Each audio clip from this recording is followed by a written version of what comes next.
Yeah, Nigel James has been terrific. 16 points a game to lead Marquette. You mentioned C.J. Gunn. That's Brandon Macklin. James is no doubt going to produce a highlight at some point today. He has extreme burst. Lob it inside. N.J. Benson for two. Been a tough year for Marquette this year, but they have clicked as of late. Ben Gold on the drive, going all the way. They're looking for Benson. Only 5 in the timer. Whip over to the corner. R.J. Smith looking inside for Pierre Justin. But a mismatch with James out of the double. 3 on the shot clock. And way too strong this morning, but they went through it. Yeah, bright and early, 8 a.m. Rotate over to Blocker. And the rebound pass. Chase Ross slashing, turning, and scoring. He gets downhill with the best of them. Ross finds Royce Parham for the jam. He did not to run.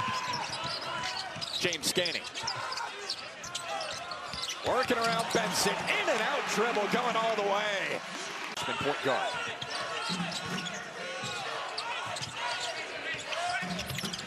Interesting that both teams went very comparable. I don't know much about it, but comparable to an NFL running back. Yeah. His eye level, he can see those in. Shot clock's going deep again. McClure launching late. He multiple times this year. Didn't have the individual skill workout that so many players count on. And Brandon Macklin follows it up with... And the Marquette players are overreacting to their shot fake. There's a lob. Transition. Gunn off the bounce. Scores it. Another shot fake. They're shooting. And Shaka Smart getting a feel for how locked in their pressure is. Got a steal. James on the run. Rising for the Rock. Years old for the first time. When he was 5'8". He's not really 6 foot. That's what he's listed at right now. Probably about 5 foot. Now Marquette has struggled at the line this year. 68%, that's last in the Big East. And right on. Chris Holtmann talked about him today to us, Jack. Could be an X factor. Way downtown.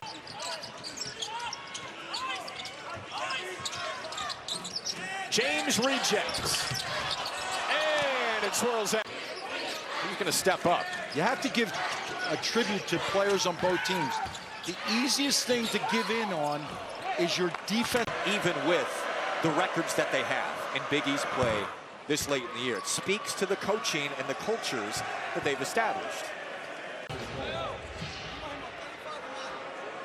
He had 19 points in the second half of the win at Creighton. Chris Holtmann had an effort. Got to reach in, Gold. Ball still loose. That sums up the day so far. Smith creating space. 9 rebounds a game, his last 4. Working on Gold. Multiple shot fakes. Got it back and scored. Stevens had it swatted away. What a find over to Pierre Justin in the corner. See if Nigel James can start to take over like he has at times this year. Bodies around, whip out, Parham, no. Bodies come for Smith. Baseline trip to the corner. Well this year with Chris Holtmann. 11-0 run for DePaul. Kick out from James, stolen. Pierre Justin sizing up the dunk. Ball means you keep that ball right in front of your chest. They've certainly done that today. Cruz McClure with his second. By the screen. DePaul is a really good screening team. It feels like an underrated part of what they do.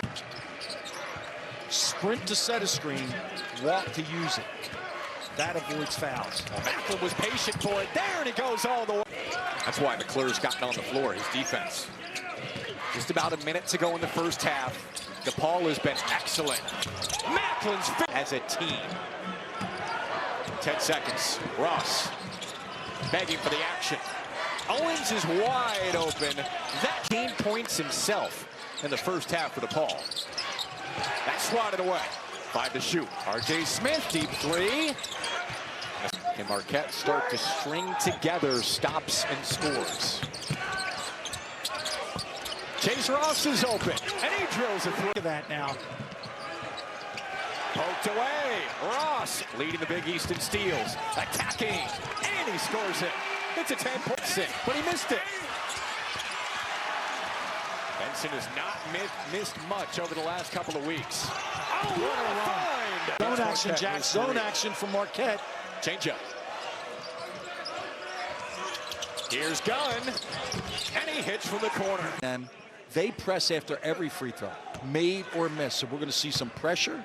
Would not surprise me if we see pressure back. It was about the players. Like, he didn't want them walking around saying, well, I'm a loser. No, no, no. He wanted to pick them up. Wow. James got to put it up. Pass ahead. Gunn running. C.J. Gunn got the foul. And to be told, look, at both ends, it's better for us to bring you in the game. And in the league this year, Chris Holtman has them on the rise. Maybe the best story in the conference.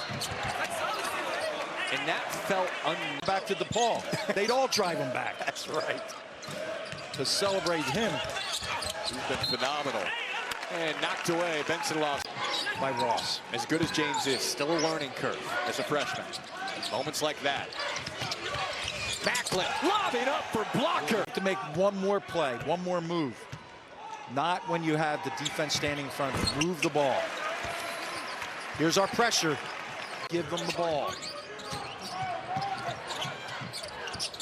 3-point shooting in the game with Michael Phillips II. Here he is. Too strong. Imagine him work tomorrow. He's going to tell everybody I took a charge. It was clean. Yeah. Here, Justin to the corner, and he drilled. So Phillips, for a young player to get in there and challenge, not worry about, oh, you got postered or people tapping their head, whatever that nonsense is. You know, just with just 4 points. He's been on a roll recently. James held to 8 points so far. Ross with 9. Can anybody step up? Stitched up in the back. Yeah, he went back to the locker room getting his lips stitched. Marquette fans wanted an offensive foul. They got the block. Marquette in that recruitment process. And something they've been doing recently, Nigel and Shaka Smart, is exploring 3 modes for him. There's go modes, connection not there. Here comes James. Owens faked the pass, driving, and he twirls it. Lost it. 10 on the timer. McClure, corner. Banks thought about it. Only 5 to go. Caleb Banks all the way. Where does Marquette want to go? I'm saying Parham. It's Nigel James. Yeah, took away that possibility. Now 10 on the shot clock. Just under 6 minutes left in the game. Blocker stepping back. And it rolls. DePaul wants to keep the ball in front. Can James do something?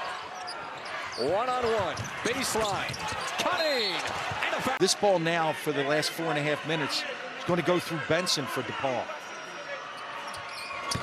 And Benson hasn't had his usual game. Marquette anticipating. Get back. It is Ross.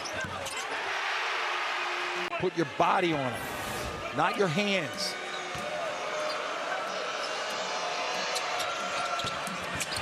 And Gunn.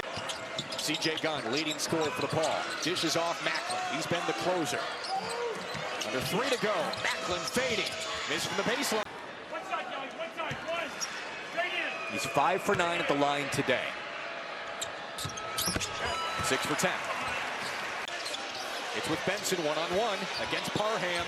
They've both been playing really well. No call, and Benson scores. Like, the coaches don't know the rules, but we know this. You say block, we say charge. Yeah. You say goaltend, we say good block. You're selling yourself short. And Benson again on the blocks.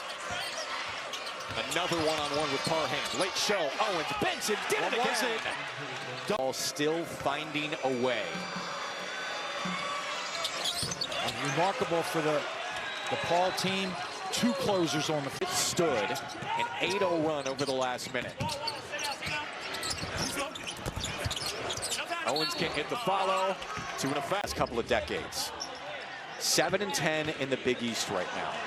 They have not had 8 wins in a Big East season since 2000. Rise for DePaul is very real. DePaul wins its 3rd straight Big East road game, something they've never done.